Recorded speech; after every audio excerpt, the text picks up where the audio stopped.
എന്തൊക്കെയാണ് വിശേഷങ്ങൾ? സുഖം. കാര്യങ്ങളൊക്കെ എങ്ങനെ കാര്യങ്ങളൊക്കെ നടക്കുന്നു. ഞാൻ അവിടെ നിന്ന് ഇവിടെ നടന്നു വന്നത്. അങ്ങോട്ട് പോവാണോ അതോ വരുവാണോ? ജനിച്ചപ്പോ തന്നെ ലൈഫ് ഭയങ്കര ട്രാജഡിയാണ്. ഇതുവരെ ട്രാജഡിയാണ്. പക്ഷേ ഫൺസ് അപ്പോൺ ടൈമിൽ ചാൻസ് കിട്ടിയ കാരണം ഐ ബിലീവ് കളർഫുൾ ആയിരിക്കും ഇനി ഫ്യൂച്ചർ. വാവ്, അതാണ് ഫൺസ് അപ്പോൺ എ ടൈം വേർഷൻ 2 അല്ലേ? എന്തുകൊണ്ടാണ് ഇതിൽ ചാൻസ് കിട്ടുമ്പോൾ കളർഫുൾ ആണെന്ന് തോന്നാൻ കാരണം എന്തായിരുന്നു? ബ്യൂട്ടിഫുൾ ആയ പീപ്പിൾ ഉണ്ട്. ബ്യൂട്ടിഫുൾ ആയ പീപ്പിൾ നിൽക്കുമ്പോൾ ബ്യൂട്ടിഫുൾ ആയി കളർഫുൾ ആയ ടൈം ആയിരിക്കും. അപ്പോൾ അതാ തോന്നിയത്. അങ്ങനെ കളർഫുൾ ആണെന്നുള്ളതാണ്. അത് പറഞ്ഞു. ഞാനടുത്ത് ഇത് അതോടുകൂടി ജീവിതം കളർഫുൾ ആവും എന്നൊക്കെ പറഞ്ഞപ്പോഴേ 80-90 എപ്പിസോഡ് ചെയ്തിട്ട് നമ്മുടെ കളർഫുൾ ആയിട്ടില്ല. അപ്പൊ ഫസ്റ്റ് എപ്പിസോഡ് വന്ന ഒരാൾ കളർഫുൾ ആവും എന്ന് പറയുമ്പോൾ എനിക്ക് വന്ന് ട്രാജഡി ആയിരുന്നു പുള്ളിയുടെ ലൈഫ്. പക്ഷെ ഇവിടെ വന്ന പിഷാരയുടെ പ്രോഗ്രാം ആണെന്ന് അറിഞ്ഞോടുകൂടി വളരെ ഹാപ്പിയായി, കോമഡി ആയി അല്ലേ? അതോ പ്രചോദനം ഉണ്ടെന്ന് പറഞ്ഞതിന്റെ ഒരു സന്തോഷമാണ് ഉണ്ടായിരുന്നത്? പ്രചോദം സാർ ഉള്ള കാരണമാണ് അതിൽ എന്റെ ലൈഫിലൊരു പ്രചോദനം. സാർ ഇവിടെ ഉള്ള കാരണം ഞാനിപ്പോ ജോക്ക് അടിക്കണത് ഒന്ന് ചിരിക്കണം, എല്ലാവരും ചിരിക്കണം. തീർച്ചയായിട്ടും. അല്ല, ഞാൻ അതൊന്നും അല്ല മനസ്സിലാക്കുന്നത്. ചില തെലുങ്ക് പടം ഡബ് ചെയ്ത് വരുമ്പോൾ അതിലുള്ള വില്ലൻ സംസാരിക്കുന്നല്ലേ നിങ്ങൾ സംസാരിക്കുന്നത്? സാർ ഞാനൊരു കാറ് പറഞ്ഞത് നിങ്ങൾ വന്നപ്പോ എനിക്ക് സന്തോഷം വന്നോ, നിങ്ങളെ കണ്ടപ്പോ പ്രചോദനമായി. അതെന്താ, നിങ്ങൾ ഇവിടെ ജനിച്ചു വളർന്ന ആളല്ലേ? ഞാൻ ആക്ച്വലി സാർ 15 വർഷമായി തൃശ്ശൂരിൽ തന്നെ. പക്ഷെ അതിന് മുമ്പ് പുറത്തായിരുന്നു. അതിനു മുമ്പ് എവിടെ ആയിരുന്നു? അല്ല, വേറെ മനുഷ്യന്റെ പുറത്തല്ല, ഞാൻ നാഗ്പൂറായിരുന്നു. അവിടെ നിന്ന് ഇങ്ങോട്ടേക്ക് വന്ന കാരണം ഞാൻ കുറച്ചൊക്കെ പഠിച്ചു. പക്ഷെ ലൈഫില് പഠിക്കാൻ അത്ര മിടുക്കനില്ലാത്തോണ്ട് കുറെ പ്രശ്നങ്ങൾ. മിടുക്കനല്ല അല്ല, ഇലോൺ മസ്ക് എന്ന് പറയുന്ന ആളുണ്ട്, ടെസ്ല കമ്പനിയുടെ ഓണർ.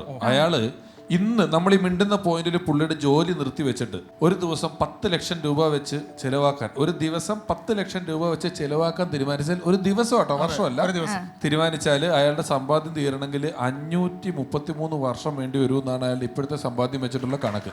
ഞാൻ വെറുതെ ജീവിതം ട്രാജഡിയാന്നൊക്കെ പറയുന്നവനോട് ഇത് പറയും. അവർക്ക് കുറച്ചുകൂടെ വെറുതെ അവന്റെ ഇഷ്ടം പോലെ കാശുണ്ടല്ലോ എന്ന് തോന്നാൻ വേണ്ടിയിട്ട് ഒരു സന്തോഷം. കേട്ടിട്ട് എന്ത് തോന്നുന്നു? എലൻ മസ്ക് ആയിട്ട് ഒന്ന് മുട്ടിയാൽ കുറച്ച് എവിടെയെങ്കിലും കുറച്ച് കാശൊന്നും കിട്ടിയാൽ കൊള്ളായിരുന്നു. കുറച്ച് മതി.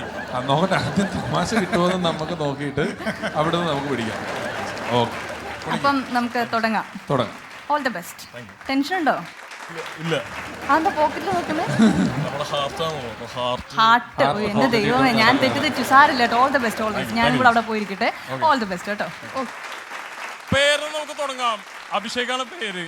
എന്ത് ഊളപ്പേരാണല്ലോ. ഞാനിവിടെ ഗ്യാരണ്ടി ഓപ്പൺ ഓഫർ തരാനുണ്ടോ സാർ? ഓഡിയൻസ്, ബ്യൂട്ടിഫുൾ പീപ്പിൾ, നിങ്ങൾക്ക് മിനിമം ഒരു അഭിഷേക് നിങ്ങൾക്ക് അറിയണ്ടാവും, അല്ലെങ്കിൽ 2 അഭിഷേക് നിങ്ങൾ അറിയണ്ടാവും. എന്റെ ക്ലാസ്സിൽ 3 അഭിഷേക് ഉണ്ടായിരുന്നു. എന്തിനാന്ന് അറിയില്ല. ആ 3 അഭിഷേകിനെ സെയിം സെക്ഷനിലാക്കി ഇത് കുഴപ്പമില്ല, സെയിം ബെഞ്ചിലാക്കി. 3ാമത്തെ ബെഞ്ചിൽ 3 അഭിഷേക്. ടീച്ചർ ഇങ്ങനെ തിരിഞ്ഞു നോക്കിയിട്ട് ഒരു ചോദ്യത്തിന്റെ ഉത്തരം തരാൻ വേണ്ടിയിട്ട് നമ്മളോട് ചോദിക്കും, അഭിഷേക് ഉത്തരം തരും എന്ന് പറയും. അപ്പൊ 3ാമത്തെ ബെഞ്ചിൽ 3 അഭിഷേക് എന്നിട്ടിരിക്കും. ഏത് അഭിഷേകിനാണോ ചോദിച്ചത്? 3ാമത്തെ അഭിഷേക്. ലെഫ്റ്റ് നിന്ന് 3ാമത്തെ, റൈറ്റ് നിന്ന് അഭിഷേക്, നടുക്കിലത്തെ അഭിഷേക്. ഞാൻ പേര് മാത്രല്ല മോശം, പേര് മാത്രല്ല കയ്യിരിപ്പും ഭാഗ്യം ഇല്ല. ഒന്ന് കൈ പൊക്കിയാൽ മതി. നിങ്ങളുടെ പേര് യൂണീക്ക് ആണെന്ന് നിങ്ങൾക്ക് തോന്നുന്നുണ്ടെങ്കിൽ. ഉണ്ടോ? ആരെങ്കിലും ഉണ്ടോ? അതെ, സ്റ്റെഫി എന്തിനാ കൈവക്കിയത്? ഞാൻ സ്റ്റെഫി ഗ്രാഫ് തൊട്ട് എന്തോരം പേര് നമ്മൾ സ്റ്റെഫി എന്ന് കേട്ടിരിക്കുന്നത്. യുണീക്ക് പേര് പ്രചോദനം ഞാൻ വേറൊരാളെ കണ്ടിട്ടില്ല. അത് യൂണീക്കാണ്. യൂണീക്ക് പേരുകൾ എങ്ങനെയാന്ന് വെച്ചാൽ, നിങ്ങൾ ആർക്കെങ്കിലും പേര് യൂണീക്ക് വേറൊരാൾക്ക് ഇല്ലാത്ത പേരുള്ള ആരെങ്കിലും നമ്മുടെ ഓഡിയൻസിന്റെ കൂട്ടത്തിൽ ഇരിപ്പുണ്ടോ? ഓഡിയൻസിന്റെ കൂട്ടത്തിൽ ആരാ? മോളെ എന്താ പേരെന്താ? ഭീഷ്മ. ഭീഷ്മ എന്നൊരു പെണ്ണിന് നമ്മൾ കേട്ടിട്ടില്ല, പക്ഷെ ഭീഷ്മൻ എന്ന് നമ്മൾ പണ്ട് കേട്ടിട്ടുണ്ട് അല്ലേ? മമ്മൂക്കയുടെ പടം വരുന്നുണ്ട്, ഭീഷ്മ പർവം. അപ്പൊ ഫ്രണ്ട് സീറ്റിൽ തന്നെ ടിക്കറ്റ് എടുത്ത് പോയിരുന്ന് കാണണം കേട്ടോ ഭീഷ്മ. എന്തുകൊണ്ടാണ് സ്റ്റെഫി അതിനിടെ കൈവക്കിയത്? ചേട്ടാ, എന്റെ പേര് സ്റ്റെഫി ലിയോൺ എന്നാണ് പേര്. അപ്പൊ അതാർക്കും ഇല്ലല്ലോ. അതാ മറ്റേ CID മൂസയിൽ ക്യാപ്റ്റൻ രാജ് പറയില്ലേ, ഈ കാർ വേറെ ആരുടെയും കയ്യിലില്ല, ഇതിപ്പോ എന്റെ കയ്യിലിരിക്കുകയാണല്ലോ എന്ന് പറഞ്ഞ പോലെയാ. സ്റ്റെഫി ലിയോൺ ഒക്കെ നമ്മൾ ഇഷ്ടം. സണ്ണി ലിയോൺ ഉണ്ട്, സ്റ്റെഫി ലിയോൺ ഞാനല്ലേ ഉള്ളൂ. അതങ്ങനെ എല്ലാരും ഇനീഷ്യലി വെച്ച് നോക്കിക്കഴിഞ്ഞാൽ എല്ലാവർക്കും വേറെ വേറെ പേര് കിട്ടൂല്ലേ? അതല്ലേ ഇവിടെ പറഞ്ഞു. വേറെ നിങ്ങൾ ആരും യുണീക്ക് പേരുകളൊന്നും ഇല്ലല്ലോ. എന്റെ പേര് സുനിൽ എന്നാണ്. ഞാൻ കുന്നോളം പേരാണ് കേട്ടോ. സുനിൽ നമ്മൾ കേട്ടിട്ടേ ഇല്ല. അതാണ്, അത് എന്തുകൊണ്ട് പറഞ്ഞില്ല ആദ്യം തന്നെ? സുനിൽ ഗവാസ്കർ ഒക്കെ എല്ലാവർക്കും അറിയുന്നല്ലേ? അപ്പൊ വിശ്വസിച്ചു യുണീക്കാന്ന്. അയ്യോ, അങ്ങനെ സുനിൽ ഗവാസ്കർ ഒക്കെ ഉണ്ടല്ലോ എന്ന് നമ്മളോട് തിരിച്ച്. സുനിൽ ഷെട്ടി. ഞങ്ങള് കുന്നോളത്ത് നിന്നാണ് വരുന്നത്. പിസാറ്റ് എന്ന് പറഞ്ഞു കഴിഞ്ഞാൽ ഒരു കോളേജ് ഉണ്ട്, അതിൽ സ്റ്റുഡൻസ് ആണ് ഞങ്ങൾ. തൊഴിലധിഷ്ഠിത വിദ്യാഭ്യാസം നടത്തുന്ന ഒരു സ്ഥാപനമാണ്. 46 വർഷമായിട്ട് കുന്നോളത്തുണ്ട്. സുനിൽ സാർ ടീച്ചറാണല്ലേ? സാറിന്റെ ഭാഗ്യത്തിൽ ഞാൻ സാറിന്റെ സ്റ്റുഡന്റ് ആയി പോയില്ല. അല്ല, എന്റെ സ്ഥാപനത്തില് കൂടുതലും പെൺകുട്ടികളാണ്. ഒന്ന് ഗേൾസ് ഓൺലി സ്ഥാപനമാണ്. എനി ചാൻസ് ഉണ്ടോ സാർ? അക്കൗണ്ട്സിലുണ്ട്, അക്കൗണ്ട്സ് ഡിവിഷനിലുണ്ട്. അവൻ അവിടെ അക്കൗണ്ട്സ് എടുക്കാൻ വേണ്ടിയാ വരുന്നത് ചോദിച്ചത്. അവൻ അക്കൗണ്ട് ഡിവിഷനിൽ തന്നെ അക്കൗണ്ട് ഇല്ല. എന്തായാലും അവൻ എടുക്കുകയില്ല. സാർ എടുക്കുന്നത് പാരാമെഡിക്കലാണ്. ഇവൻ വന്നു കഴിഞ്ഞാൽ പാരാമെഡിക്കലാണ്. ഈ ജനിക്കുമ്പോ ഇപ്പല്ല കേട്ടോ, പണ്ടത്തെ കാലത്ത് മറ്റേ ഓപ്പറേഷൻ തിയേറ്ററിന്റെ പുറത്ത് 10-20 ആൾക്കാരുണ്ടാവും ഒരു ഫാമിലിയുടെ. കുട്ടി ജനിച്ചു കഴിഞ്ഞാൽ നേഴ്സ് വന്നിട്ട് പറയുന്ന ഡയലോഗ് എനിക്ക് ഭയങ്കര ഫീൽ ആവുന്ന ഡയലോഗ് കേട്ടാ. ആരാണ് അച്ഛൻ, ആരാണ് അച്ഛൻ, കുട്ടി ജനിച്ചിട്ടുള്ളൂ, ആരാണ് അച്ഛൻ, ആരാണ് അച്ഛൻ, നീയാണോ അച്ഛൻ, നീയാണോ അച്ഛൻ എന്ന് പറഞ്ഞിട്ട് പോയിക്കൊണ്ടിരിക്കുകയാണ് ഒരാളിന്ന് വേറെ ആളിലേക്ക്. ഇടയ്ക്കിടയ്ക്ക് എനിക്ക് തോന്നും കൈ പൊന്തിച്ചിട്ട് ഞാൻ ഒരു ജീവിതം കൊടുക്കാന്ന്, ഞാനാണ് അച്ഛൻ എന്ന് പറയാൻ. പിന്നെ പേര് പറയേണ്ടി വരുമ്പോഴാണ് വിഷമാവുക. അഭിഷേക് പോലത്തെ ഒരു അച്ഛൻ ആർക്കാ വേണ്ട? അമിതാഭ് അച്ഛനാണെങ്കിൽ പിന്നെ കുഴപ്പമില്ല. ഹോസ്പിറ്റലിൽ രണ്ടാമത്തെ കാര്യം എനിക്ക് ഇഷ്ടമില്ലാത്ത എന്താന്ന് വെച്ചാൽ, നമ്മൾ ഈ ഹോസ്പിറ്റലിലേക്ക് കയറി കഴിഞ്ഞാൽ ഈ വയസ്സായ കാരണവര് ആരും ഫീൽ ആവില്ല കേട്ടോ. വയസ്സായ കാരണവര് ഉള്ളിലേക്ക് പോകുമ്പോ മറ്റേ ചെക്കൻ്റെ മുഖത്തേക്ക് ഇല്ലെങ്കിൽ കുട്ടിയുടെ മുഖത്തേക്ക് നോക്കുമ്പോ കണ്ണ് അമ്മയുടെ പോലെയാണ്, മുടി അച്ഛന്റെ പോലെയാണ് എന്നൊക്കെ പറയില്ലേ. ചിലപ്പോ നേരെ തിരിച്ചാവാം, എനിക്കറിയില്ല. കുട്ടി ജനിച്ചിട്ടുള്ളൂ അമ്മൂമ്മ. ഇതൊക്കെ കുട്ടിക്ക് അമ്മൂമ്മയ്ക്ക് എങ്ങനെ? ഞാൻ ജനിച്ചപ്പോ ഇത്രേഷ് ഉണ്ടായിരുന്നുള്ളൂ, നല്ല ക്യൂട്ട് ബേബി ആയിരുന്നു ഞാൻ. ഇപ്പൊ ഞാൻ എന്തായാലും പറയുന്നില്ല. മേക്കപ്പ് ആട്ടൻ ഇടയ്ക്കിടയ്ക്ക് വന്നിട്ട് മേക്കപ്പ് അടിച്ചിട്ട് പോകുന്നുണ്ട്. അത് മേക്കപ്പ് ചെയ്യാൻ പറ്റില്ല. ഇത് ആക്ച്വലി ഒറിജിനൽ ആട്ടാ. എന്താ വെച്ചാൽ മേക്കപ്പ് ചേട്ടൻ പറഞ്ഞു ഇതിലൊന്നും ചെയ്യാൻ പറ്റില്ല മോളെ, നീ കേറിക്കോ, അങ്ങനെ തന്നെ കേറിക്കോ എന്ന് പറഞ്ഞു. ഇനി ലാസ്റ്റ് ഞാൻ ഇന്ത്യ പോണത് എന്റെ കാര്യങ്ങൾ പറഞ്ഞിട്ടാ. ജോലി ഇല്ല എന്ന് പറഞ്ഞല്ല, ജോലി ഞാൻ ഉണ്ടായിരുന്നു. ഞാനൊരു HR സ്ഥാപനത്തിൽ അവർക്ക് വേണ്ടി ഞാൻ വർക്ക് ചെയ്യുന്നുണ്ടായിരുന്നു. ജോലി ഇല്ലാത്ത ഒരാള് വേറെ ജോലി ഇല്ലാത്ത ആൾക്കാർക്ക് വേണ്ടി ജോലി തപ്പുന്ന HR സ്ഥാപനം. സ്വിഫ്റ്റ് ഡിസയറിന്റെ ഡിക്കി അടിച്ചാൽ സ്വിഫ്റ്റ് ആക്കാനുള്ള പവർ വേണം. നമ്മളൊരു സ്മോൾ ഷർട്ടിലേക്ക് കയറി കഴിഞ്ഞാൽ അത് XXL ആക്കാനുള്ള പവർ വേണം. നമ്മളൊരു ആളെ ഇടിച്ചു കഴിഞ്ഞാൽ ആള് 15 വർഷം ഹോസ്പിറ്റലിൽ ഇരിക്കണം, അത്രയ്ക്ക് പവർ വേണം. ഞാൻ ഇങ്ങനെ ചെയ്തിട്ടുണ്ടോ? പണ്ട് ഞാനൊരു ആളെ ഇടിച്ചിട്ടുണ്ട്. 15 വർഷമായിട്ട് ആളെ ഹോസ്പിറ്റലാണ്, ആള് ഡോക്ടറാ. അപ്പൊ കുഴപ്പമില്ല. ആള് 15 വർഷമായിട്ട് ഡോക്ടറാണെങ്കിൽ കുഴപ്പമൊന്നുമില്ല. നമ്മൾ നമ്മുടെ ഇന്നർ സെൽഫിനെ എപ്പോഴും പ്രേമിക്കുക. നമ്മൾ ആരാണെന്ന് നമ്മൾ മനസ്സിലാക്കുക. എപ്പോഴും പ്രേമിക്കുന്നത് നമ്മൾ തന്നെയാണ് കേട്ടോ. നമ്മൾ ഈ വാട്ടർ ബോട്ടിലിന് എന്തിനാ വാട്ടർ ബോട്ടിൽ പറയണമെന്ന് അറിയോ സാർ? അതിൽ വാട്ടർ അല്ല കാരണം, ഇത് ഫിലോസഫി അല്ല, കോമഡിയാണ്. നമുക്ക് കോമഡി എൻജോയ് ചെയ്യാം. Thank you. വാവ്, സൂപ്പർ ആയിട്ടുണ്ടല്ലോ. അഭിഷേക് ഒരു ചിരി അഭിഷേകം തന്നെയാണ് കാഴ്ചവെച്ചത് അല്ലേ? തോന്നില്ലേ രമേശ് ചേട്ടാ? ഗംഭീരല്ലായിരുന്നോ? അഭിഷേകിന്റെ വർത്താനം കേട്ടിരിക്കാൻ തന്നെ ഇറ്റ്സെൽഫ് ഒരു തമാശയുടെ ഒരു ആക്സെന്റ് ഒക്കെ ഫീൽ ചെയ്യുന്നുണ്ട് നമുക്ക്, അല്ലേ? തീർച്ചയായും. പിന്നെ പറഞ്ഞ തമാശകളൊക്കെ നല്ല രസമുള്ളതായിരുന്നു. നല്ല കോൺഫിഡന്റ് ആയിട്ട് നിന്ന് പ്രസന്റ് ചെയ്യുന്നുണ്ട്. എല്ലാ കാര്യങ്ങളും കൊള്ളാം. ഇതിനിടയിൽ ഈ ബ്രാൻഡ് കോൺഷ്യസ്നെസിനെ കുറിച്ച് പറഞ്ഞല്ലോ, അതുള്ള ചില ആൾക്കാരുണ്ട്.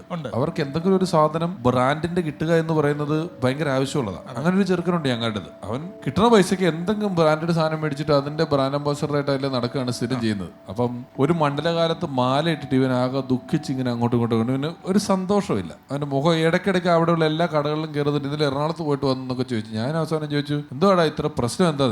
മറ്റന്നാൾ മലയ്ക്ക് പോകണമെന്നേ. അതിനെന്താ, ഇരുമുടി കെട്ട് റീബോക്കിന്റെ കിട്ടിയില്ല എന്ന്. പുള്ളിക്ക് ബ്രാൻഡില്ലാതെ ശബരിമലയ്ക്ക് പോകുന്നതിനെ കുറിച്ച് പോലും ചിന്തിക്കാൻ പറ്റാത്ത ഒരു മനുഷ്യൻ. ടോട്ടലി ഒരു മോട്ടിവേഷനാണ് അഭിഷേക് കൊടുത്തിരിക്കുന്നത്. എങ്ങനെയാണ് കാര്യം, നമ്മൾ ബോഡി കൊണ്ട് ബോഡി ഷേമിങ് നടത്തുന്ന ആൾക്കാരുണ്ട്, അല്ലെങ്കിൽ ബോഡി കൊണ്ട് എനിക്ക് വണ്ണം കൂടുതല എന്നൊക്കെ പറഞ്ഞ് കുറേ ആൾക്കാർ പുറത്തേക്ക് ഇറങ്ങാതെയും അല്ലെങ്കിൽ അവരുടെ ന്യൂനതകളായി കാണുന്നുണ്ട്. അതിനെല്ലാം മറികടന്നുകൊണ്ട് അവർക്കെല്ലാം മോട്ടിവേഷൻ കൊടുക്കുന്ന ഒരു ഉഗ്രൻ ഫണ്ട്സ് ആയിരുന്നു അഭിഷേകിൻ്റെ. ഗംഭീരം. അതന്നെയാണ് യുണീക്ക് പേരുകളിൽ ഞാൻ എവിടെ പറഞ്ഞിട്ട് എനിക്ക് എപ്പോഴും അത്ഭുതം തോന്നുന്ന ആളാണ് കേട്ടോ ധർമ്മജൻ. അവന് കിട്ടിയപ്പോ പേര് ധർമ്മജൻ എന്ന് കിട്ടി. അവന്റെ അച്ഛൻ എന്നിട്ട് ആ പേരെന്നപ്പോ ആലോചിച്ച് ചോദിക്കും എന്തുമാത്രം ചിന്തിച്ചിട്ടാണ് അവന് ധർമ്മജൻ പേരിട്ടേക്കുന്നത്. വിഷു പറഞ്ഞ പോലെ ഈ ഒരു സ്ഥലത്തൊക്കെ 3 പേരുണ്ടെങ്കിൽ അതും പ്രശ്നമാണ്. കാരണം നമ്മുടെ അവിടെ 3 സന്ധ്യമാരുണ്ട്. അപ്പോൾ ഈ ലെഗിൻസ് ഇറങ്ങിയ കാലഘട്ടത്തിലാണ്. അപ്പോൾ ഏത് സന്ധ്യ, അപ്പോൾ ഈ ഒരു സന്ധ്യ ലെഗിൻസ് ഇറങ്ങിയ സമയത്ത് ലെഗിൻസ് മാത്രമേ ഇടുള്ളൂ. അങ്ങനെ അവർക്ക് പേര് വേണു ലെഗിൻസ് സന്ധ്യ എന്ന്. ലെഗിൻസ് സന്ധ്യ എന്ന് ചിലതൊക്കെ ഇനീഷ്യലി ചേർത്ത് പറയുമല്ലോ, സന്ധ്യ പി അല്ലേ? നമ്മൾ അങ്ങനെയാണല്ലോ. ഓരോരുത്തർ എൻ്റെ ക്ലാസ്സിലുണ്ടായിരുന്നു ഒരു രമ്യ എന്ന് പറയുന്നത്. 3 രമ്യമാരാ. അപ്പം എൻ്റെ ബെസ്റ്റ് ഫ്രണ്ട് രമ്യ CT എന്നാണ്. അപ്പം ഞാൻ എപ്പോഴും പറയും, വീട്ടിലൊക്കെ പറയുമ്പോൾ പറയും, രമ്യ CTന്റെ അടുത്ത് പോവാട്ടോ, രമ്യ CTന്റെ അടുത്ത് പഠിക്കാൻ പോവാണ്. എടുത്ത് പറഞ്ഞിട്ട് മനസ്സിലാവില്ല ചില ആൾക്കാരുടെ വെച്ച് കഴിഞ്ഞിട്ട്. ഈ ധർമ്മജൻ എന്ന് പറഞ്ഞുകൊണ്ട് മാത്രം ധർമ്മജന്റെ പേരും കാര്യങ്ങളൊക്കെ കൺഫ്യൂഷൻ ഉണ്ട്. എയർപോർട്ടിൽ ധർമ്മൻ ഇങ്ങനെ നിൽക്കുക. അപ്പൊ ധർമ്മൻ ഇങ്ങനെ നിന്ന് കഴിഞ്ഞപ്പോൾ ഇവന് വാട്സ് യുവർ നെയിം ഇത് വായിക്കാൻ അവർക്ക് കിട്ടൂലല്ലോ, ഉച്ചരിക്കുന്ന എങ്ങനെയാണെന്ന് അറിയാൻ വേണ്ടി ഈ സായിപ്പ് ഇവനോട് ചോദിച്ചു വാട്സ് യുവർ നെയിം എന്നൊക്കെയാണ് സാധാരണ ചോദിക്കാറ്. ഇവനോട് അവർ ചോദിച്ചത് എന്താന്ന് ഞങ്ങൾക്ക് വാട്സ് ഇങ്ങനെന്തോ ചോദിച്ചു. ധർമ്മൻ എന്ന് പറഞ്ഞു. ഇയാൾ പിന്നെ പാസ്പോർട്ട് ഇങ്ങനെ നോക്കിയിട്ട് നോ, പിന്നെ Dharman no, yes Dharman no, you are Indian. പുള്ളി കേട്ടത് ജർമ്മൻ. കാരണം ജർമ്മനിയിൽ ഇങ്ങനെ ഒരുത്തന്നെ ഇവര് കണ്ടിട്ടേ ഇല്ല. ഈ ജർമ്മൻകാരൻ എന്താ ഇങ്ങനെ വന്ന് നിൽക്കുന്നുണ്ട്? German no you are Indian Indian എന്ന് പറഞ്ഞിട്ട് പറഞ്ഞു വിട്ടു. അപ്പൊ okay Abhishek, thank you so much. അടിപൊളിയായിരുന്നു. ഫൺസ് അപ്പോൺ എ ടൈമിൽ ഇനിയും വരണം. ഇനി വേറൊരു സ്റ്റൈലും വേറൊരു വേഷനൊക്കെ ആയിട്ട്. ഇപ്പൊ അദ്ദേഹം പറഞ്ഞു ആദ്യമായിട്ടാണ് ഞാൻ ടിവിയിൽ വന്ന് മുഖം കാണിക്കുന്നത്. അപ്പൊ ഈ ടിവിയിൽ മുഖം കാണിക്കും. ഇപ്പം ഇന്റർനെറ്റും ലൈവും ഒക്കെ വന്നത് കൊണ്ട് അതിന്റെ പ്രസക്തി ഒരു 20-30% കുറഞ്ഞെങ്കിലും അതൊരു വലിയ ആഗ്രഹവും കൗതുകവും ഒക്കെ ഉള്ള ഒരു കാലമുണ്ട്. അപ്പോൾ നമ്മുടെ കൂട്ടത്തിൽ ഒരു സ്കിറ്റ് കളിക്കാൻ വേണ്ടി ഞാനൊരു ചാനലിൽ പോയപ്പോൾ എൻ്റെ കൂട്ടത്തിൽ സ്ഥിരം ചെറിയ വേഷങ്ങൾ, വലിയ പെർഫോമർ അല്ല അദ്ദേഹം, ചെറിയ വേഷങ്ങളൊക്കെ ചെയ്യും. അപ്പോൾ ഞാനൊരു ചാനലിൽ പോയി 3-4-5-6 എപ്പിസോഡുകൾ ചെയ്തു. എന്നിട്ട് ഇവൻ അതിനകത്ത് പലതും ഒക്കെ ചെയ്തു. ഒന്ന് വേഷം കെട്ടലുകളൊക്കെയാണ്. അപ്പോൾ പല സ്ഥലങ്ങളിലൊക്കെ പോകുമ്പോൾ എന്നെ ആൾക്കാർ അറിഞ്ഞാൽ ഇവനെ അറിയുന്നു ചോദിക്കുന്നൊന്നുമില്ല. അപ്പം ഇവൻ അതിൻ്റെ വിഷമമുണ്ടോ ഇല്ലയോ എന്ന് അങ്ങനെ ഒരു പ്രശ്നത്തിൽ നിൽക്കുകയവൻ. വേറൊരു ചാനലിൽ ഒരു ഇവന്റ് ഷൂട്ട് ചെയ്യാൻ വേണ്ടി ഞങ്ങൾ ഒരു വലിയ അവാർഡ് നൈറ്റിൽ എൻ്റെ കൂടെ സ്കിറ്റിന് ഇദ്ദേഹം വന്നപ്പോൾ ഞങ്ങൾക്കൊരു വലിയ ഹോട്ടൽ കിട്ടി താമസിക്കാൻ. അന്ന് ഞങ്ങൾക്ക് കിട്ടാത്തതിനേക്കാളും കുറച്ചുകൂടെ വലിയുള്ള സൗകര്യങ്ങളൊക്കെ വലിയൊരു ഹോട്ടൽ കിട്ടിയപ്പോൾ ഞാനും ഇവരും കൂടെ ചെന്ന ഹോട്ടലിൽ കയറി. ഇതിന്റെ റിസപ്ഷൻ കണ്ടപ്പോൾ തന്നെ ഞങ്ങൾക്ക് നല്ല സന്തോഷമായി. ഇവൻ ഓടിച്ചെന്നിട്ട് ആ സെറ്റിയിലോട്ട് ഒറ്റ തലകുത്തി മറിച്ചിട്ട് 2 ചാട്ടം റിസപ്ഷനിലേ. അവിടെ ഇട്ട സെറ്റിലും ചവിട്ടാനൊന്നും പാടില്ല. ഇവൻ ആ സന്തോഷം കൊണ്ട് 2 മറിഞ്ഞപ്പോഴത്തേക്ക് ഞാൻ പോയി, എടാ എന്ത് നീ കാണിക്കുന്നത്? ഇവിടെ കിടന്ന് കുത്തി മറിയല്ല, ഇവിടെ മുഴുവൻ CCTV വെച്ചേക്കുവാ. ഇവൻ പറയാം. പിന്നെ മറ്റേ ചാനലിൽ 10 ക്യാമറ വെച്ച് 10 എപ്പിസോഡ് വെച്ചിട്ട് എന്നെ ആരും മനസ്സിലായില്ല. പിന്നെ ഈ CCTV വെച്ചിട്ട് മനസ്സിലാകുന്നേ. അത് പൊളിച്ചു. അടിപൊളി കേട്ടോ, അടിപൊളി. ഓക്കെ അഭിഷേക്, അപ്പം ഇനിയും വരണം. സൂപ്പറായിട്ട് കേട്ടോ. ഇന്നത്തെ പൊളിച്ചു കേട്ടോ, ഒന്നും പറയാനില്ല. ഞാൻ പറഞ്ഞത് കറക്റ്റ് ആണ്. ഇനിയിപ്പോ പിഷാരടി കഥ പറഞ്ഞില്ലേ, അഭിഷേക് പുറത്തോട്ട് പോയിട്ട് ആ സെറ്റ് കിടന്ന ഒരു കുത്തിമറിച്ചിട്ടുണ്ട്. ഇനി ഒരു മിനിറ്റ്, ഇനി എന്തെങ്കിലും പറയുന്നുണ്ടോ? എന്നിട്ട് ഞാൻ പുള്ളിയുടെ സംസാരിക്കുന്നു. ഞാൻ ഇവിടെ പറഞ്ഞു തുടങ്ങുമ്പോ അപ്പൊ പറയും അതെ സ്റ്റെഫി. നിങ്ങൾ ഒരു കാര്യം ചെയ്യും, നിങ്ങൾ സംസാരിക്കും, ഞങ്ങളൊക്കെ മാറി എല്ലാരും. അവര് തമ്മില് ഇപ്പോഴത്തെ പിള്ളേരല്ലേ, എന്തായാലും ഒരു 5 മിനിറ്റ് സംസാരിക്കണമെങ്കിൽ ഞങ്ങൾ മാറിത്തരാം. ഒന്നുമില്ല. ഞാൻ പറഞ്ഞിട്ടേ ഉള്ളൂ. ഇനി പറയട്ടെ? ഓക്കെ, അപ്പൊ okay. Thank you so much. ഞാനോർത്ത് ഏതാണ്ട് കുറെ പറയുന്നു. എനിക്കിത് പറയാൻ അവസരം എന്താ? ഞാൻ എന്ത് പറഞ്ഞാലും നിങ്ങളുടെ ഇടയ്ക്ക് ഞാൻ പറഞ്ഞോട്ടെ, ഒന്ന് പറഞ്ഞോട്ടെ. അപ്പോ അത്ര ഉള്ളു. Okay okay Abhishek, by.